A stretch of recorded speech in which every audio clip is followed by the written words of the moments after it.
সবাইকে জানাই merry Christmas. তো good morning guys, welcome back to my channel. তোমরা সবাই কেমন আছো? আশা করছি ভালো আছো, আমিও খুব ভালো আছি। তো আজকে হচ্ছে ক্রিসমাস, 25শে ডিসেম্বর। তো আজকে বড়দিনের সত্যি খুব দিনটা ভীষণ মস্তি লাগছে, কারণ সকালবেলা উঠেই মায়ের দর্শনে বেরিয়ে পড়েছি। আর এদিকে দেখো আমি, তোমাদের দাদা, তারপর আমার শাশুড়ি মা, শ্বশুরমশাই সামনে বসছেন। তো আমরা প্রথমেই সকালবেলা বেরিয়ে পড়েছি। আর আমার জানো তো প্রচণ্ড লেট হয়ে গেছে, এর জন্য ঝট হাতের সামনে যা পেয়েছি তাই পরে রেডি হয়ে পড়েছি। আর এদিকে দেখো তারপর আমরা পুজো দিতে চলে এসেছি মন্দিরে। হ্যাঁ, দক্ষিণেশ্বর এসেছি, অনেকবার দক্ষিণেশ্বর আসবো করে ক্যান্সেল হয়ে গেছে, তাই জন্য ঠিক করলাম যে 25 তারিখ বড় দিনটা একেবারে মায়ের দর্শন করেই শুরু করি। আর আজকে কিন্তু মন্দিরে প্রচুর ভিড়, মানে আমরা ওইদিকে পুজোর ডালা কিনতে যাচ্ছি, লাইন দেবো, ব্যাগ ট্যাগগুলো জমা দেবো বলে যাচ্ছি। আর তার মাঝখান থেকে আমি একটু তোমাদের মায়ের মন্দিরটা দর্শন করিয়ে দিই। গাছের ফাঁক দিয়ে দেখা যাচ্ছে এদিকে কতগুলো স্কুল স্টুডেন্ট এসছিল দেখলাম। তো স্কুল স্টুডেন্টগুলো বেশ সুন্দরভাবে মেনটেন করা হচ্ছে মায়ের মন্দিরটা, খুব সুন্দর লাগছে। আর এইদিকে কত লাইন পড়েছে। শেষ ফিনিশিং আমরা লাইন দিয়েছি সেই ব্রিজের ওপর গিয়ে। তো তারপর পুজো দিলাম, কারণ পুজোর ওখানে ক্যামেরা অ্যালাউ করে না, ফোন অ্যালাউ করে না। তাই পুজো দিয়ে বেরিয়ে একটু খেলাম, খেয়ে তারপর একটা জায়গায় বসলাম চাদর পেতে, কারণ এখানে আজকে বসতেও দিচ্ছিল না। তাই আর বেশিক্ষণ বসিনি। এদিকে দেখো তোমাদের বানরদের দেখাচ্ছিলাম, যারা পুজোর লাইন দিয়েছে না, তাদের হাত থেকে একেবারে ছো মেরে মূলো, ডালা থেকে মিষ্টি এগুলো সব নিয়ে যাচ্ছিল, জানো তো। তারপর আমরা বেশিক্ষণ না বসেই একটুখানি বসে তারপর আমরা বেরিয়ে পড়লাম। তারপর ভাবলাম তোমাদের মায়ের মন্দিরটা পুরোটা একটু দর্শন করিয়ে দিই যতটা পারলাম, কারণ আজকে এত পরিমাণের ভিড় যে বলার কথাই না। প্রচুর দেশ দেশান্তর থেকে লোক এসছে, আর সেরকমভাবে পুজোও দিচ্ছে খুব সুন্দরভাবে। আর সত্যি কথা বলতে দক্ষিণেশ্বরে মায়ের মন্দিরে লাইন পড়লেও বেশিক্ষণ সময় লাগে না, ওনারা খুব মেনটেন করে পুজো দেন।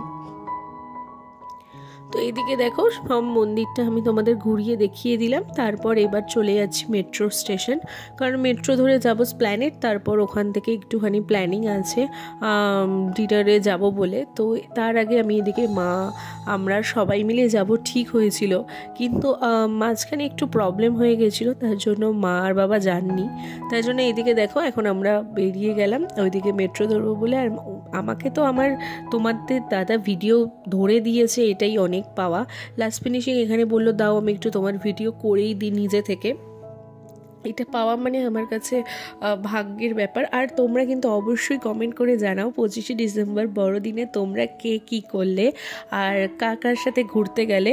এই স্পেশাল দিনগুলোতে স্পেশাল হাজব্যান্ডের সাথে বলো, স্পেশাল মানুষের সাথে ঘুরতে যাওয়াটাই বেটার, কারণ এই দিনগুলো সত্যি খুব ভালো লাগে যে স্পেশাল মানুষের সাথে ঘুরতে যাওয়া, আর নিজের টেকের পয়সাটাও কম খরচা হয়। তো যাই হোক, এখানে এখন আমরা পৌঁছে গেছি। আর এখানে এখন মা বাবা মাঝখান থেকে মায়ের শরীরটা প্রচণ্ডই খারাপ করে দিয়েছিল, মেট্রোতে এত ভিড় বসার জায়গা পর্যন্ত পাওয়া যায়নি, তাই জন্য মা আর বাবাকে ট্যাক্সি করে পাঠিয়ে দিলাম বাড়িতে। আর আমরা এখন চলে যাব সোজা রেস্টুরেন্টে, কারণ রাতে ডিনার করে মা বাবার খাবারটা নিয়ে তারপর ফিরবো। আর এদিকে আসার পর দেখো দুইজনে মিলে বসে আছি। আর তোমাদের দাদার তো একটাই কথা যে তুমি কিন্তু খেতে ঢুকলে একদম ভিডিও করতে ভুলে যাও।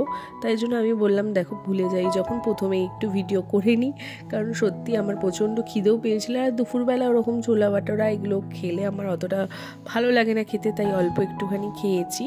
আর এদিকে দেখো বসে বসে ভাবছি কখন খাবারটা আসবে, আর তার মধ্যে আমাদের কিন্তু খাবার চলেও এসছে।